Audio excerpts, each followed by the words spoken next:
I'm David Feldman, and this is the mop-up for August 10th, 2023.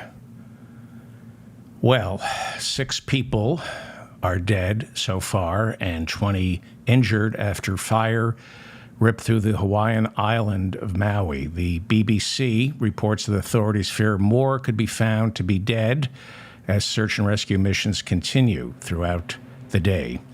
Power is out for nearly 14,000 residents. Cell phone service is down as some residents were spotted running into the ocean to escape the flames. 4,000 tourists are reportedly stranded. 3 forest fires are also reportedly burning on the Big Island. President Biden has declared an emergency. He's sent in the Navy, the Marines, and the Coast Guard to assist in the search and rescue missions.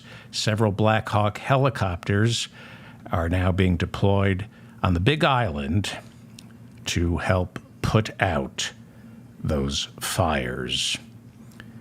Before the fires, Hawaii had been given sorry, that's not what I wanted to look at. Before the fires, Hawaii had been given a red flag warning by the National Weather Service due to lower than usual precipitation, causing unseasonably dry conditions, turning trees into fuel for any fire sparked by, say, lightning. The fires were kicked up by heavy winds from Dora, a Category 4 hurricane, creating gusts as high as 60 miles an hour. The burning of fossil fuels traps greenhouse gases in the atmosphere, which heats up the oceans, and that intensifies hurricanes as well as makes them more frequent. The burning of fossil fuels also creates dry weather conditions, which make forest fires more susceptible to fire.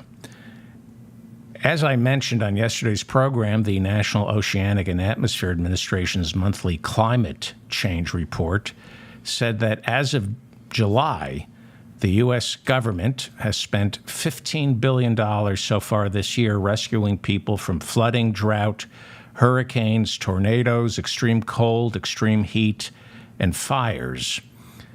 That doesn't include this week's devastation in Hawaii, where entire towns have been wiped away. Think of this as a $15 billion subsidy for the fossil fuel industry. $15 billion so far this year.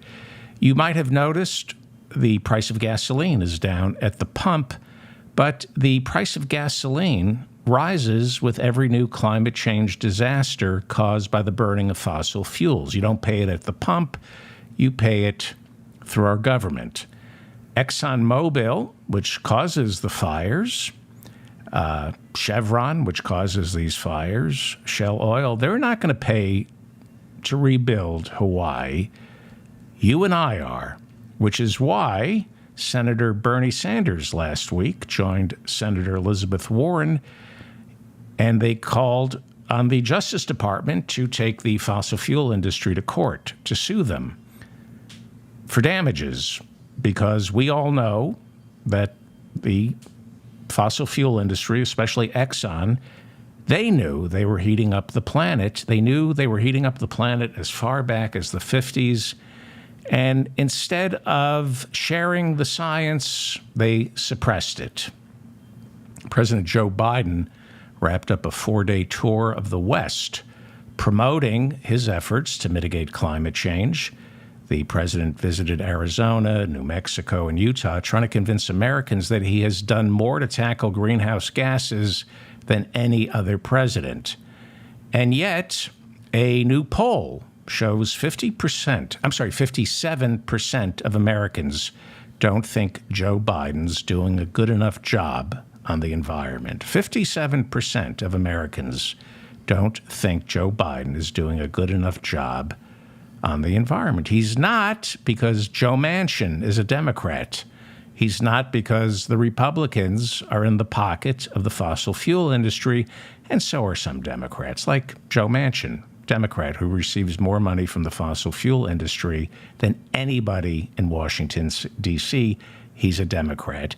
And Chuck Schumer was caught doing a fundraiser for the Democratic Party, taking money from big oil. So, but the Democrats nowhere nearly as corrupt when it comes to climate change as the Republicans. In fact, The Guardian reports that the Heritage Foundation, a right-wing think tank funded by the Koch brothers and other fossil fuel companies, the Heritage Foundation has just spent $22 million preparing a 1,000-page transition guide called Project 2025. It would serve as a blueprint for an incoming Republican presidential administration.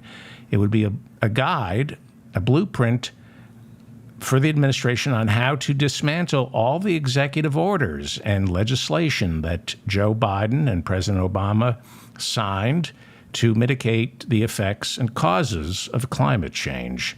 This plan calls for a 180-day strategy. They want the new Republican president to hit the ground running on day one, and they say in this plan it would take 180 days to essentially dismantle America's entire environmental policy, giving free rein to the fossil fuel industry. The plan includes gutting the Environmental Protection Agency and defunding any government entity that polices the gas, oil, and coal industry. Meanwhile, a record number of residents from Houston, where ExxonMobil is headquartered, a record number of Houston residents are reportedly moving north to escape the heat. They're saying that with these incessant heat domes hovering over Texas every summer, they can no longer live in Houston, where ExxonMobil is headquartered. These are the new migrants. Texas will soon become uninhabitable because of ExxonMobil, and the rest of America will have to build a wall to keep the Texans out. Republican presidential candidate Tim Scott appeared on Fox News and was asked to comment on President Biden's big push this week for climate action. Here is what Republican presidential candidate Tim Scott said. This is ridiculous to talk about a climate emergency when we have a border emergency that is an existential threat right now. You craven idiot. Why do you think migrants are coming to America, Tim Scott? Partly because of climate change. The fields have dried up. They can no longer work as farmers. That's partly why they're coming here. You really think there's a crisis at the border now? Wait, Tim Scott. Wait till Florida is underwater. Wait till Louisiana is completely underwater. Wait till the entire South is underwater. That's the migrant crisis that you idiots in the GOP should be worrying about. The migrant crisis caused by climate change, caused by your donors, the fossil fuel industry, ExxonMobil, Chevron, Texaco. You know, Tim Scott represents South Carolina, which is a collection of islands and coastal towns that are one big flood zone. They're constantly hit by hurricanes.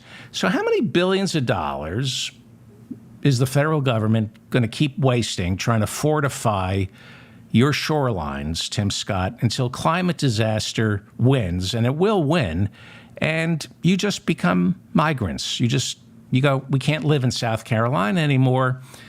That's the migrant disaster that you need to be worried about for you and your constituents, being forced to move further and further inland or north to escape the floodwaters caused by ExxonMobil. There's your existential migrant crisis, Tim Scott, you craven moron. It's not caused by desperate people at the south of the border. It's caused by ExxonMobil, who lines your pocket. The migrant crisis that you should be worried about, it's going to be a lot worse. The migrant crisis you need to worry about is the climate disaster migrant crisis that you refuse to recognize, you craven moron. There already is There already are climate disaster migrants. There already are in America and around the world. Meanwhile, the odious governor of Florida, a state that will be completely underwater in about 20 years, Ron DeSantis is the governor, and he's running for president too, and he's cratering in the polls. And he just shook up his presidential campaign for the third time since he declared, but it's not working. Nobody likes him. So the bigoted racist, and I do mean racist, he is a racist. Ron DeSantis is a racist.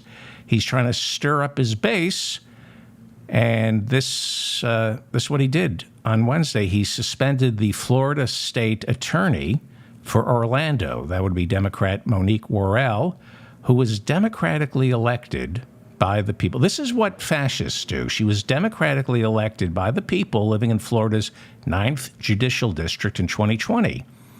Monique Worrell is Florida's only female African-American serving in such a position, right? How do you stir up the base in the Republican Party? Suspend a woman attorney, suspend an African-American attorney, right? Democratically elected, suspend her.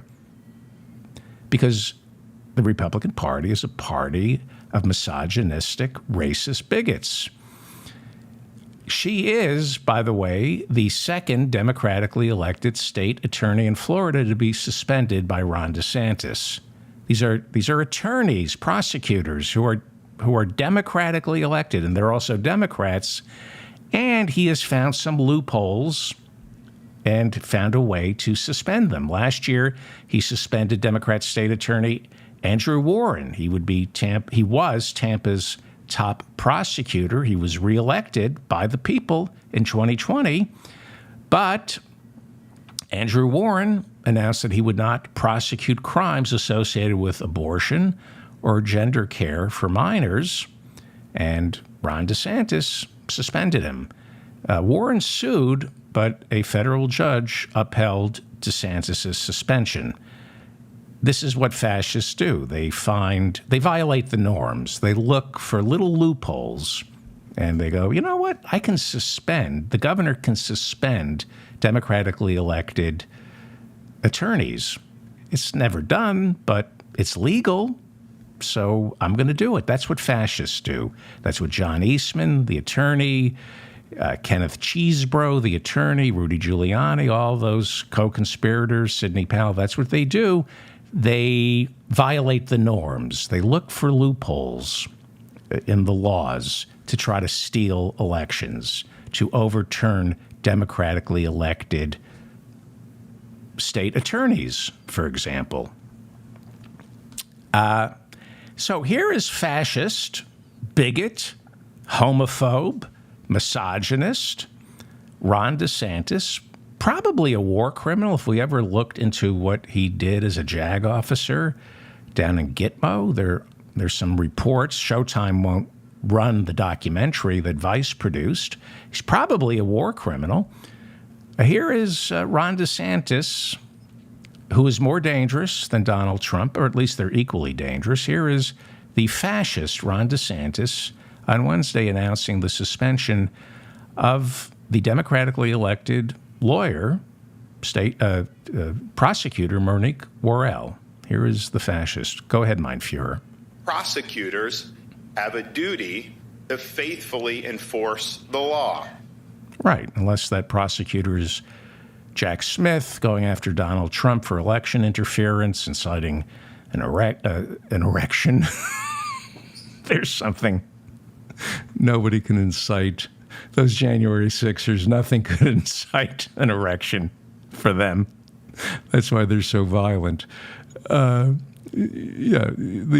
the prosecutor is Jack Smith going after Donald Trump for election interference, inciting an insurrection, witness tampering, mishandling classified documents, and violating campaign finance law, which is why DeSantis says if he gets elected president, God forbid, he would pardon Donald Trump from this political persecution that's going on in the weaponized Department of Justice, he claims. Continue, mein Führer.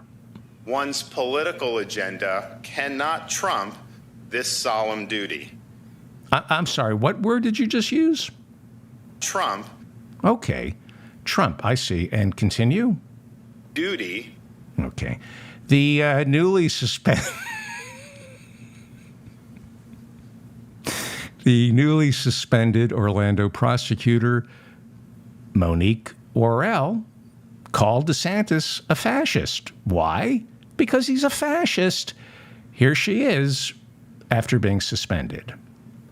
This is simply a smokescreen for Ron DeSantis' failing and disastrous presidential campaign. He needed to get back in the media in some positive way that would be red meat for his base, and he will have accomplished that today.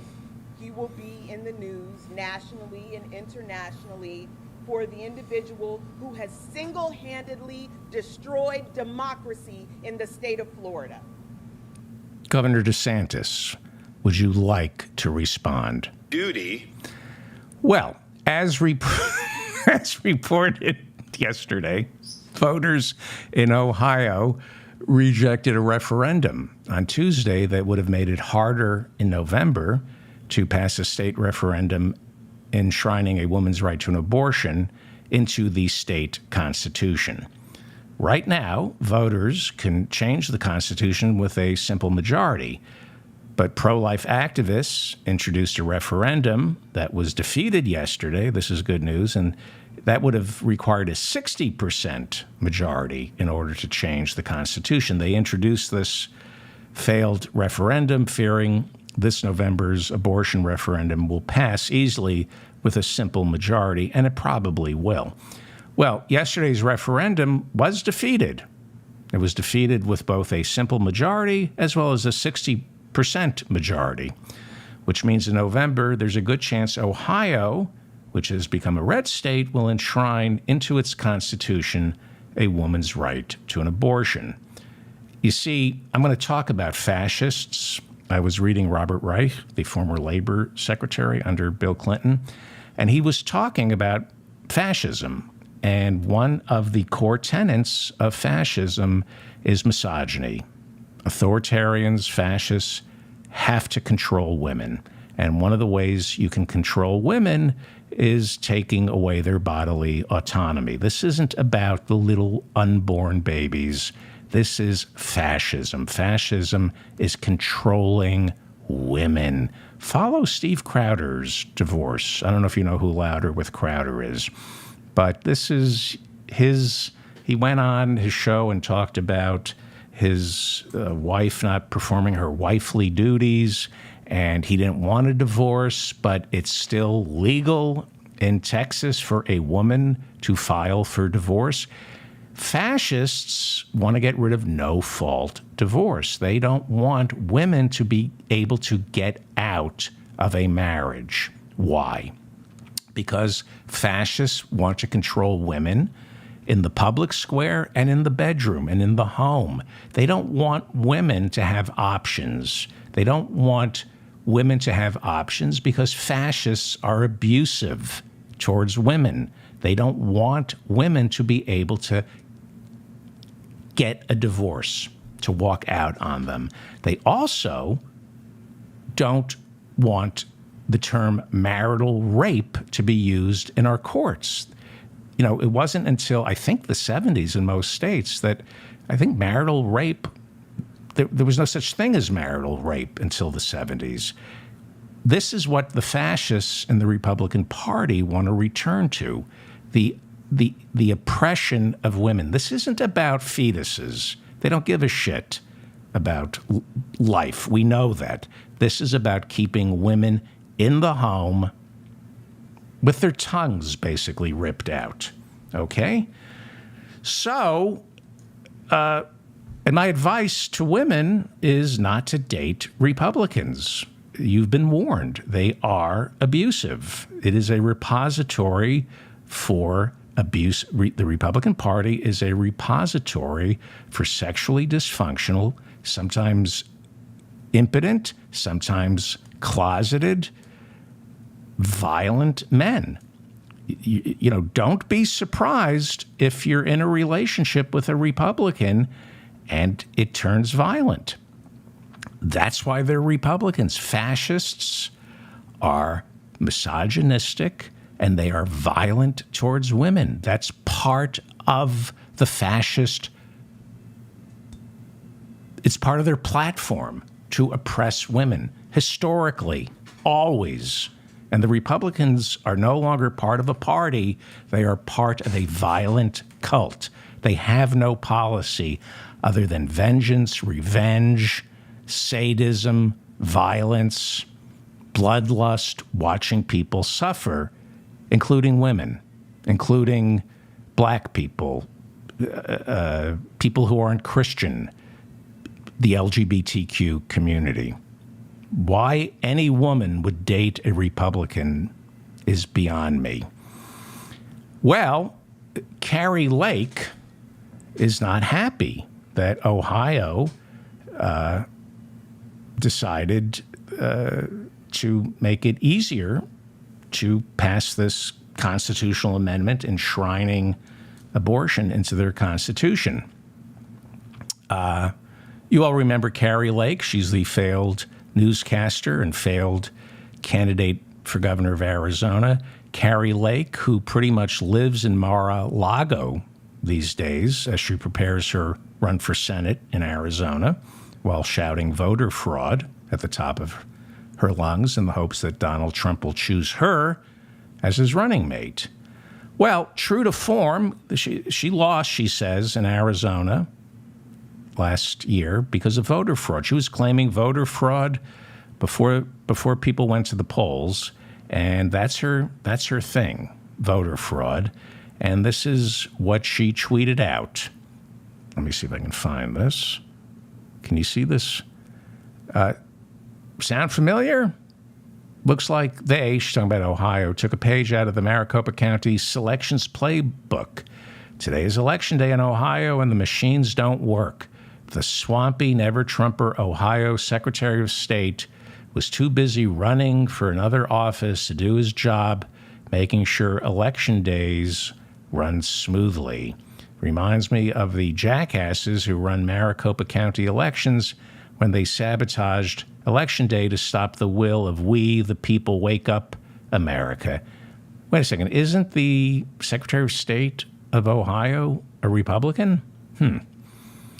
Well, then Carrie Lake appeared on convicted criminal Steve Bannon's podcast.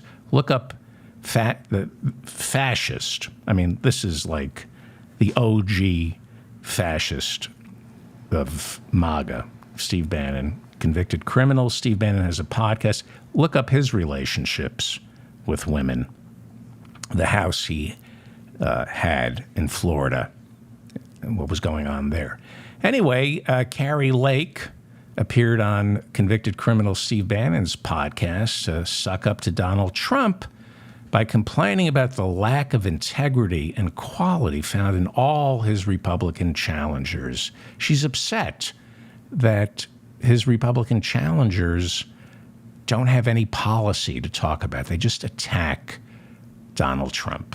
And they're looking at these other Republicans who are, all they're doing is attacking Trump, not talking about policy. You go to their websites, by the way, Steve, all you see is a big red donate button. You go to Trump's website, and what you see there is Agenda 47, the most transformative agenda I've ever seen in all of politics. Yeah, Agenda 47. All they do is attack Trump. They have no policy. Their policy is attack Trump. But Trump, well, Trump, he's all about policy, Donald Trump.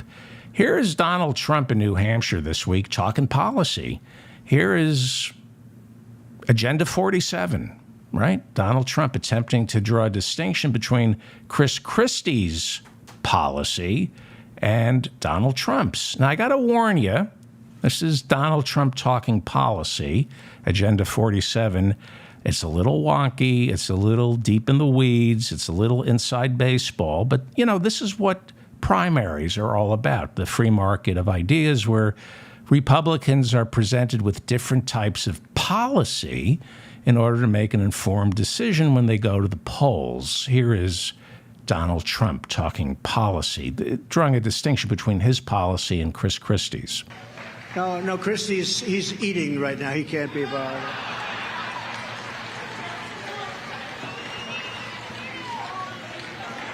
Sir, please do not call him a fat pig. That's very disrespectful. Don't call him.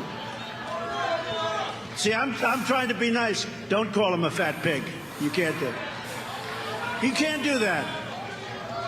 So now, because you're not allowed to do that, and therefore we're not going to do it, okay? We want to be very civil, right? So. Yeah. And Christie responded, say that to my face. He said, say that to my face. It's going to be an interesting debate when Trump shares a groaning debate stage with Chris Christie. You're fat. No, you're fat. No, you're the fatty. No, you're the pig. Gentlemen, there's no need to fight. Can't we reach some sort of rapprochement where you both agree that you're both fat? By the way, rapprochement, I believe, is a French word, I think. And Donald Trump doesn't want us using French words. He wants us speaking English. Speak English clearly.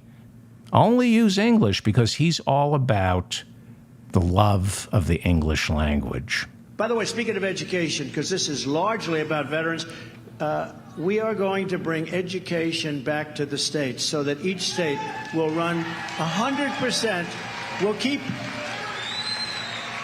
We'll keep approximately 3 people in Washington just to make sure that you're teaching English, okay, as opposed to another language. Okay, you need a little coordination, like everybody has to teach English, if you don't mind. Yeah, learn English, speak English, because Donald Trump, he wants to protect our language, right?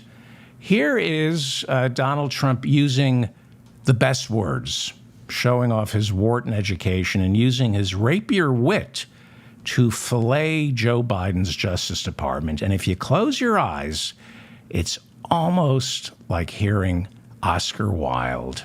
I'm sorry, I won't be able to go to Iowa today. I won't be able to go to New Hampshire today because I'm sitting in a courtroom on bullshit because his attorney general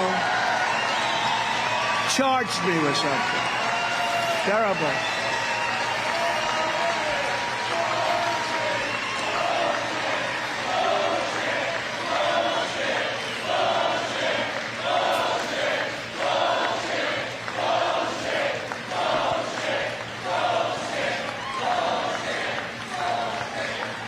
Thank you very much.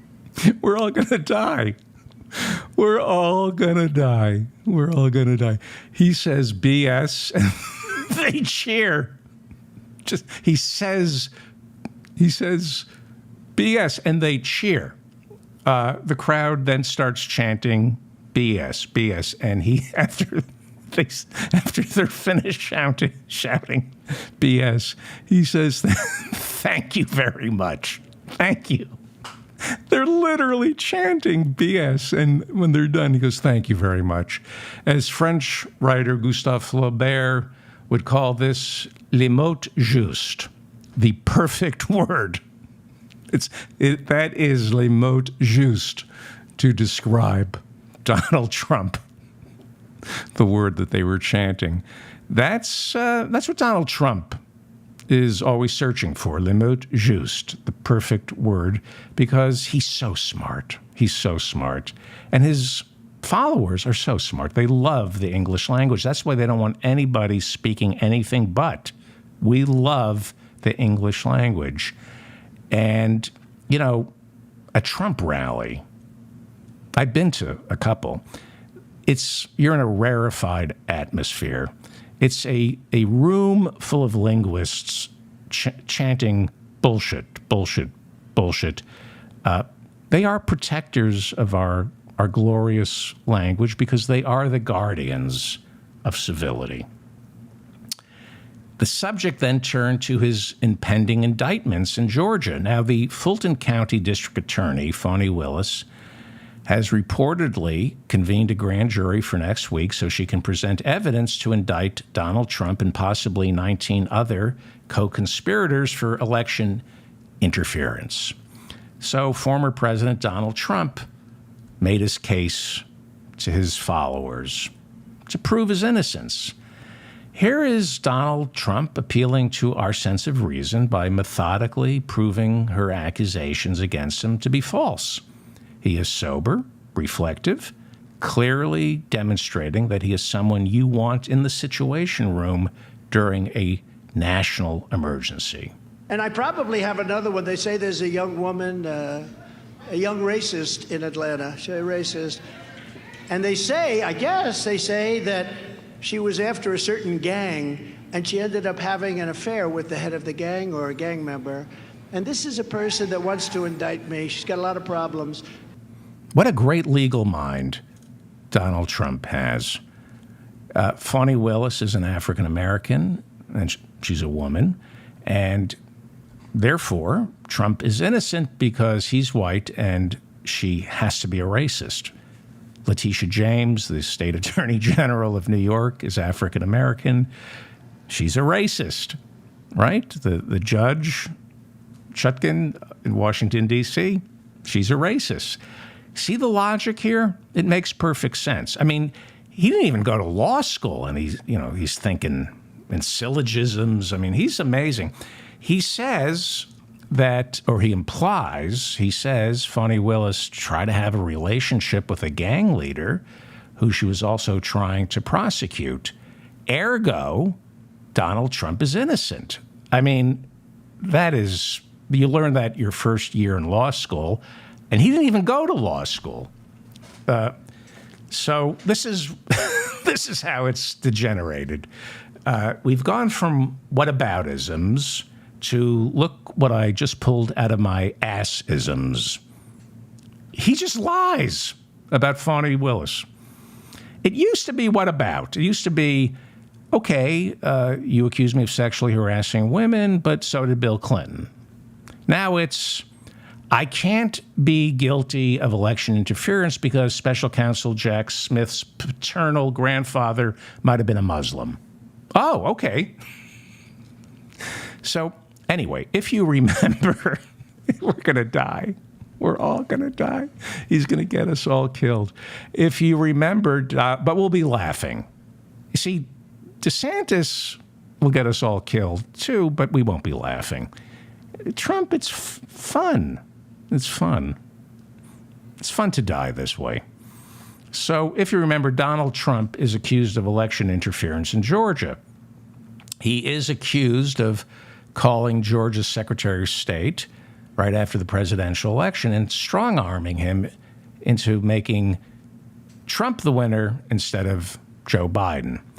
Here is Donald Trump explaining, and it's very convincing, why no jury will ever find him guilty for this. Wants to indict me for a perfect phone call. This was even better than my perfect call with Ukraine. Remember that call? That was a perfect call. This one's better. This one is more perfect. Wow. It's like listening to Alan Dershowitz. Yes, the perfect call to Ukraine that got him impeached. It was that perfect. The perfect call to Ukraine, where he told President Zelensky, who desperately needed weapons to fight Russia in the Donbas region, this was 2019, he told Zelensky, hey, look, the United States Congress just voted to give you weapons, but I'm going to hold up the delivery of those weapons unless you give me dirt on Hunter Biden's business dealings with Burisma. A perfect call. So perfect, it's worse than Contragate. In Contragate, Congress said Reagan could not give arms to the Contras. There was the Boland Amendment. They specifically said, do not give arms to the Contras, and Reagan should have almost got impeached. He should have been impeached for giving arms to the Contras. Well, back in 2019, Congress allocated weapons for Ukraine to fight Russia in the Donbas region, and Putin's puppet, Donald Trump, told the president of Ukraine, Zelensky, forget what Congress wants. Forget what the law says. You need to give me dirt on Hunter Biden before I honor the congressional mandate to give you weapons to fight Vladimir Putin, who I'm not a puppet of.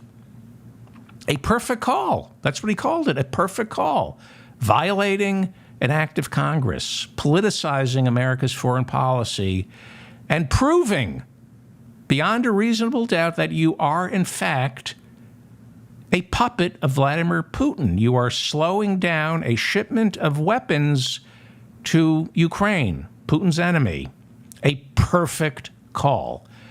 So perfect, Congress voted to impeach Donald Trump. Okay, so the call to the Georgia Secretary of State, Republican Brad Raffensperger, was perfect? Well, let's listen to just how perfect his call was. You know what they did, and you're not reporting it. That's a criminal offense, and you can't let that happen. That's a big risk to you and to Ryan, your lawyers. That's a big risk. But they are shredding ballots, in my opinion, based on what I've heard, and they are removing machinery, and they're moving it as fast as they can, both of which are criminal fines, and you can't let it happen, and you are letting it happen. I'm notifying you that you're letting it happen. Okay, let me contextualize this for you. This was right before January 6th. He had lost 61 election fraud cases. There was no evidence of voter fraud, no evidence that any of this stuff was going on. He just made it up. But here's what he's doing that's criminal, so we understand it. He is the president of the United States, and he is defrauding the government of Georgia. As president of the United States, he is trying to defraud the government of Georgia, the Republican Secretary of State of Georgia. He's telling Georgia's Secretary of State, Brad Raffensperger, Republican, that as president, I have found voter fraud, right? He's representing the Justice Department and the FBI, which all fall under his purview as president of the United States. He's misrepresenting the Justice Department and the FBI. And if you're a Republican Secretary of State like Brad Raffensperger, who voted for Donald Trump, you're going to believe the president of the United States when he says, I have evidence of voter fraud in your state, in Georgia. Then he says, it is criminal for you as the Secretary of State of Georgia to allow this crime to be committed, the voter fraud that I just told you about. It is illegal for you as Secretary of State of Georgia to do nothing about this crime that I've just reported to you. He says you are officially notified. I'm the president, and you are now officially notified that a crime has been committed in your state. And by your not doing anything about this crime, you are, he doesn't use the term accessory after the fact. He doesn't need to. It's implied. I'm going to play it again. Now, imagine you're the Republican Secretary of State of Georgia, Brad Raffensperger, who voted for Donald Trump.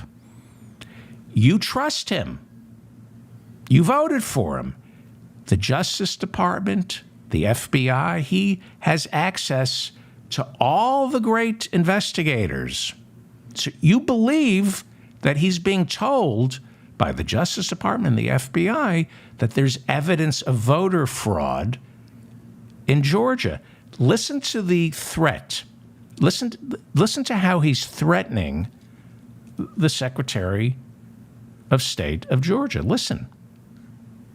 You know what they did, and you're not reporting it. That's a criminal offense, and you can't let that happen. That's a big risk to you and to Ryan, your lawyers. That's a big risk. But they are shredding ballots, in my opinion, based on what I've heard, and they are removing machinery, and they're moving it as fast as they can, both of which are criminal fines, and you can't let it happen, and you are letting it happen. I'm notifying you that you're letting it happen. Okay, I'm indulge me, this is because there's going to be a new tranche of indictments, state indictments from Fani Willis. Put yourself in Brad Raffensperger's mind space, okay? Imagine getting a call from the President of the United States, Donald Trump, threatening you to switch some votes, investigate voter fraud, claim voter fraud. If I got a call from the President of the United States, even Donald Trump, in between telling him to go F himself, I would be terrified of what he could do to me. It's his Justice Department. It is his FBI. He's telling me he has evidence. He's being told that there's been voter fraud in my state of Georgia. And if you don't you're being notified. And if you don't do something, listen to it again, because this is going to be material evidence in Fani Willis's indictments that we should expect in the next 2 weeks. Listen to this again. You know what they did, and you're not reporting it. That's a criminal offense, and you can't let that happen. That's a big risk to you and to Ryan, your lawyer. That's a big risk. But they are shredding ballots, in my opinion, based on what I've heard, and they are removing machinery, and they're moving it as fast as they can, both of which are criminal fines, and you can't let it happen, and you are letting it happen. I'm notifying you that you're letting it happen. I'm notifying you that you're letting it happen. That's the President of the United States. It's a perfect call. He's threatening Georgia's Secretary of State with criminal prosecution, right? He's threatening Georgia's Secretary of State with criminal prosecution unless he does the following. You know what they did, and you're not reporting it. That's a criminal offense. Okay, hang on. We already played that. He's saying, I'm threatening you with criminal prosecution unless you do the following. All right, let's try it one more time. So, look, all I want to do is this. I just want to find 11,780 votes, which is one more than we have, because we won the state. Because we won the state. Find me more votes. I don't care where or how you find them. Get me one more vote than Biden got, because we won the state. It's a perfect call. It is a perfect call in that it's perfectly illegal. So that's going to be the next set of indictments coming down from the Fulton County DA, Fani Willis. And the sheriff in Fulton County says when we make an arrest, there are no niceties. There'll be a mugshot. There'll be a mugshot. People are asking me, it's a fact. He's been arrested now 3 times. When you're indicted and arraigned, you're fingerprinted, you are arrested, and you're not allowed to leave the federal courthouse or the Manhattan courthouse until you are arraigned. You go before a judge, and the judge decides whether or not you have to make bail, the terms of your release. During that period, legally, you are under arrest. So Donald Trump has been arrested 3 times. People say to me, well, if you don't go to jail, you're not under arrest. No, you're under arrest until the judge says you're free to leave. He's been arrested 3 times. He's got an arrest record, just like the rest of us. And so then, at his big speech in New Hampshire, he said hello to his big friend, his first campaign manager, was in the audience, and Donald Trump gave a shout out to Corey Lewandowski, his very first campaign manager from 2016. Corey Lewandowski. Corey, where is Corey? Where is he? Well, there he is. Always likes to be a little bit in the background. Thank you, Corey. Great job. Great job, Corey. That's Corey Lewandowski from New Hampshire. He was going to run for Senate in New Hampshire. And Donald Trump pointed out that Corey likes to hide in the background because if he's not hiding in the background, a woman is going to step forward and accuse him of assault. On March 10th, 2016, Michelle Fields, a reporter for the right-wing propaganda arm of the GOP, Breitbart News, Michelle Fields was forcibly grabbed by the arm. She was forcibly grabbed by the arm by Corey Lewandowski. She tried to approach Donald Trump, his campaign manager. Corey Lewandowski grabbed her by the arm, and Miss Fields from Breitbart said she had bruises from the incident, and it was caught on tape.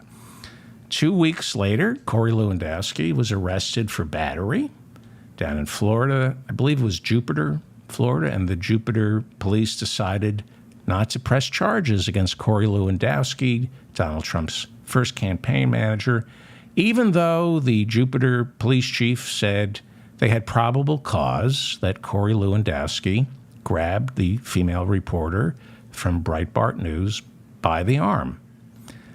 Okay, less than a week later, he was caught on video. His grabbing the reporter from Breitbart, Michelle Fields, by the arm, that was caught on video.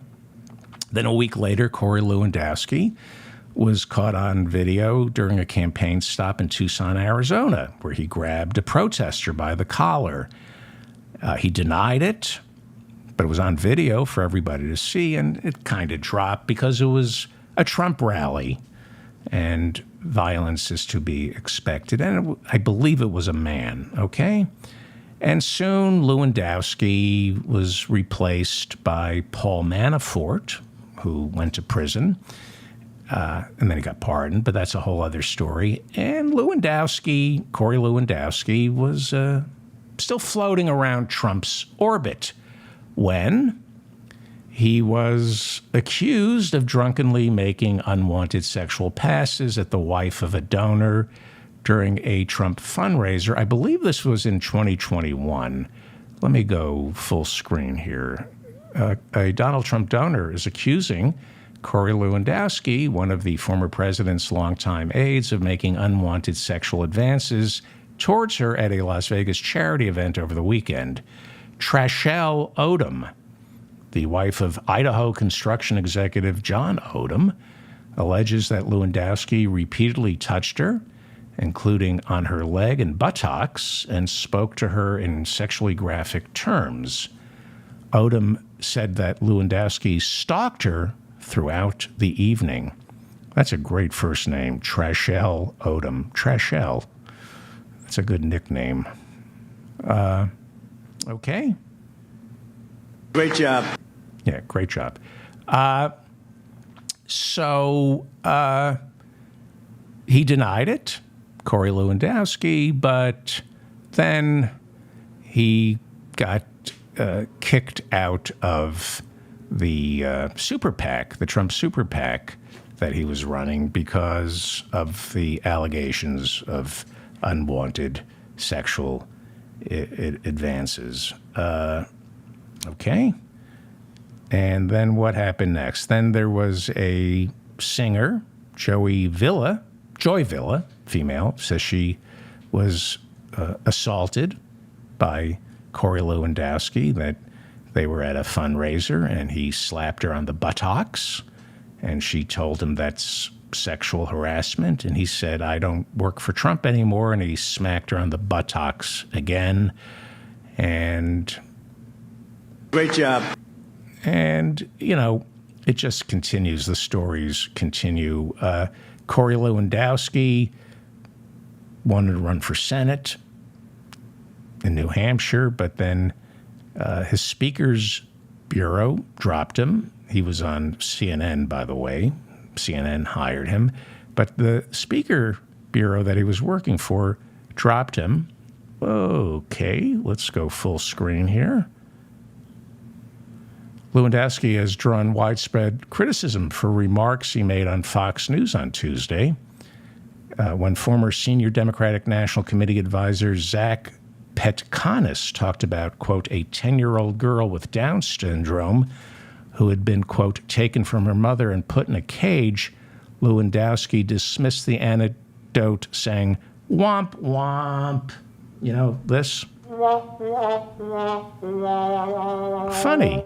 Well, he got dropped by his Speaker Bureau. He had been working for CNN. He got fired. Then he was working for OWN, and then I think he showed up drunk on OWN. Great job. Yeah, great job. So then I want to play you, knowing all this, during his speech this week in New Hampshire. If I can, I'm going to try to play you a very cute Donald Trump talking to a Mrs. Lewandowski. There is a Mrs. Lewandowski, if I can find it. Where are you? There we go. I'm going to play this for you. This is Donald Trump talking. There is a Mrs. Lewandowski, okay? And this is Donald Trump saying hello to her in New Hampshire this week. These are not Mrs. Lewandowski. You hear that? Look what your husband got me into. I could have been relaxing at Mar-a-Lago or in the south of France, which I would prefer being in this country, frankly. Okay, look what your husband got me into, Mrs. Lewandowski, right? He's talking to Mrs. Lewandowski. After all that, there is a Mrs. Lewandowski. Interesting, right? And Donald Trump is saying he'd rather be in the south of France because, you know, the French love Donald Trump. He said, I'd rather be anywhere other than the United States right now. Really? But he's making the sacrifice for us. He's running for president to stay out of prison. That's why he's running. Earlier, I talked about what Robert Reich said about fascism, how you cannot separate misogyny and violence towards women from fascism. That is one of the components of fascism, the oppression of women. The judge in the E. Jean Carroll trial made it official again this week. This is the second time Judge Kaplan put this into writing. Donald Trump was found guilty of rape, and that's why he has to pay E. Jean Carroll $5 million. That's what Judge Kaplan said this week. Trump had countersued E. Jean Carroll for defamation, and the judge said, no, you're a rapist. That's what the judge said. I'm dismissing your countersuit. Pay her $5 million. You defamed her. The jury found in this civil trial that you raped her. You penetrated her without consent.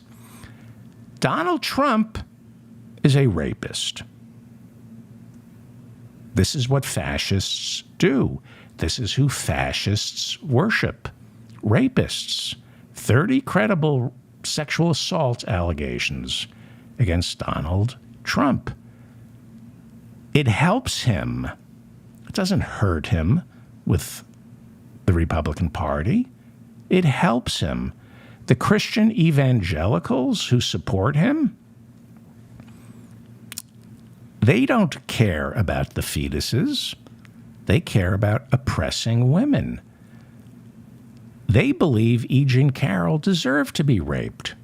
What was she doing being smart out on the town without a husband, writing?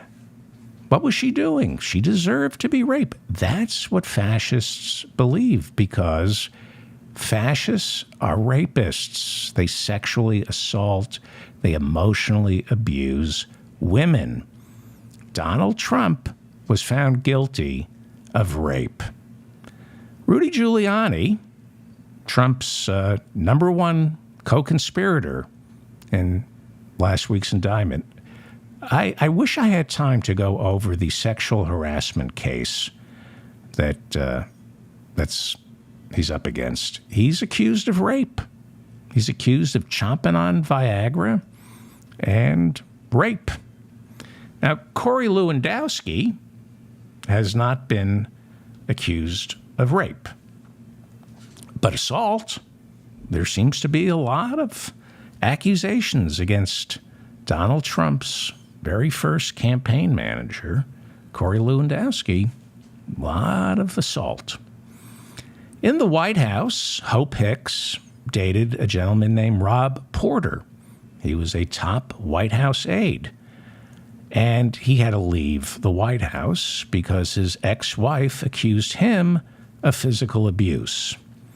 And she found out that Hope Hicks was dating Rob Porter, and she wrote a letter warning Hope Hicks to stop dating Rob Porter because he'll end up abusing you, physically abusing you, the same way he physically abused me. And Rob Porter had to leave the White House, and Hope Hicks, who, by the way, was romantically linked to Corey Lewandowski before there was a Mrs. Lewandowski. Hope Hicks was romantically linked to Corey Lewandowski. And when she left the White House, she went to work for Fox News. Hope Hicks went to work for Fox News, which, conservatively speaking, and when you're talking about Fox News, you are speaking conservatively. Conservatively speaking, Fox News has paid out hundreds of millions of dollars to settle sexual assault accusations from their employees. White House Communications Director Alyssa Farah Griffin said she reported Donald Trump's inappropriate behavior towards women to his chief of staff. It fell on deaf ears. And Stephanie Grisham, who was Melania's press secretary until she became Donald Trump's press spokesman, Stephanie Grisham has written about her dating life while working in the White House with Max Miller, another White House employee, Max Miller from Ohio. Stephanie Grisham writes that Max Miller physically assaulted her, and nobody did anything about it. In fact, Max Miller ran for Congress, and Donald Trump endorsed him. And despite Max Miller's storied history of accusations of violence and drunk driving, he is now serving in Congress as a Republican representing the people of Ohio. Do you see a pattern here in the Trump White House of allegedly abusive men who are abusive towards women? Do you see the pattern here? Read Robert Reich, where he talks about the subjugation of women. When you gather fascists into a party, women are not only subjugated, they are violated. That's what fascists do historically. One of the core tenets of fascism is the home, the hearth, the woman, raising kids, being at the man's beck and call. Fascists want women obedient intellectually and sexually. It's part of the fascist psychosis. Republicans, it's no longer a party. If you're a Republican, you belong to a fascist cult, and it's not safe for women. This isn't about abortion. Abortion is just a symptom of the misogyny and the subjugation. This is about rape and assault and getting away with it. This is about a cult leader. That's how fascists rise to power, not through policy, through a cult leader who inhabits all the aspirations of the fascists. It's no coincidence that the more Donald Trump and his immediate associates are accused, found guilty of sexual violence towards women, the more popular they become. The Republican Party, fascists, violent towards women, physically violent towards women. Abortion is the least of it. The reason they want women to keep unwanted babies is because it's a physical assault on the woman. My advice to all women, stay away from Republicans. Stay away from Republicans. It is not safe to date a Republican or be around a Republican. They hate women. They hate women, and they are violent towards women. Stay away from Republican men for your own safety. I'm David Feldman, reminding you to stay strong and protect the weak. Please like this video. Please share it with any women you know who are dating a Republican. Please share this with any women you know who are dating Republicans. It is not safe to be around Republicans. And I mean that. Please share this. Please like the video. That way it remains in your feed. Please subscribe to my channel. Thank you for your comments. I'm having a lot of fun reading your comments. So thank you for the comments. And thank you to the moderators in the chat room for keeping this chat civilized. And please subscribe to my newsletter, which I think is going to come out starting in September. I'm kind of coasting, kind of relaxing. I guess this is relaxing oh, and I've been doing some inventions. I've been inventing things. Did you know that about me? I have a side hustle. What am I inventing lately? Oh, self-driving toilets. This is my latest thing that I've been working on. It's not quite working. But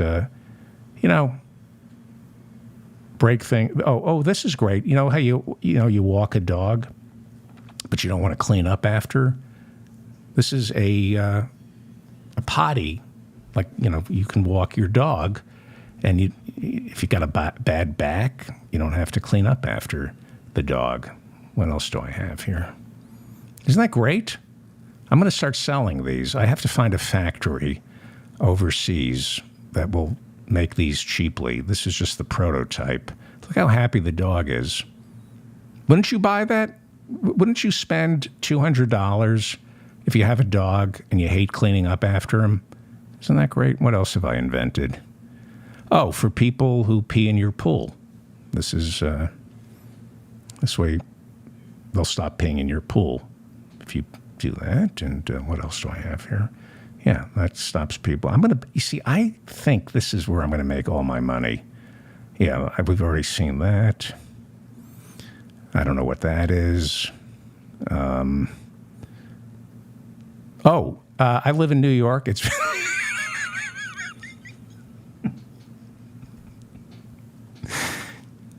it's very cramped in New York City. And I thought, what if you could, you know how fashionistas, they use their ovens. Fashionistas don't cook, so they use their ovens for storage. And I thought, well, what if you use your toilet as a bread maker? It saves space. Isn't that great? This is my invention. It's a toilet and a bread maker. I am losing so many viewers right now, but I'm going to be rich. I don't need viewers. I don't need this podcast because I'm going to be rich. Oh, this is why it's called a cockpit. A lot of people don't know this. But before pilots planes were flown by roosters, and that's why it's called a cockpit. A lot of people don't know this. And finally, these are, you know how claustrophobic toilets are on the street? This is, all right, I'm not going to even, okay, stop. All right, forget it. Thank you, everybody. Pretend that didn't happen. I'll see you tomorrow night, same time. Sorry about that. I apologize. That was inappropriate. I'll show you more tomorrow and apologize again. Bye.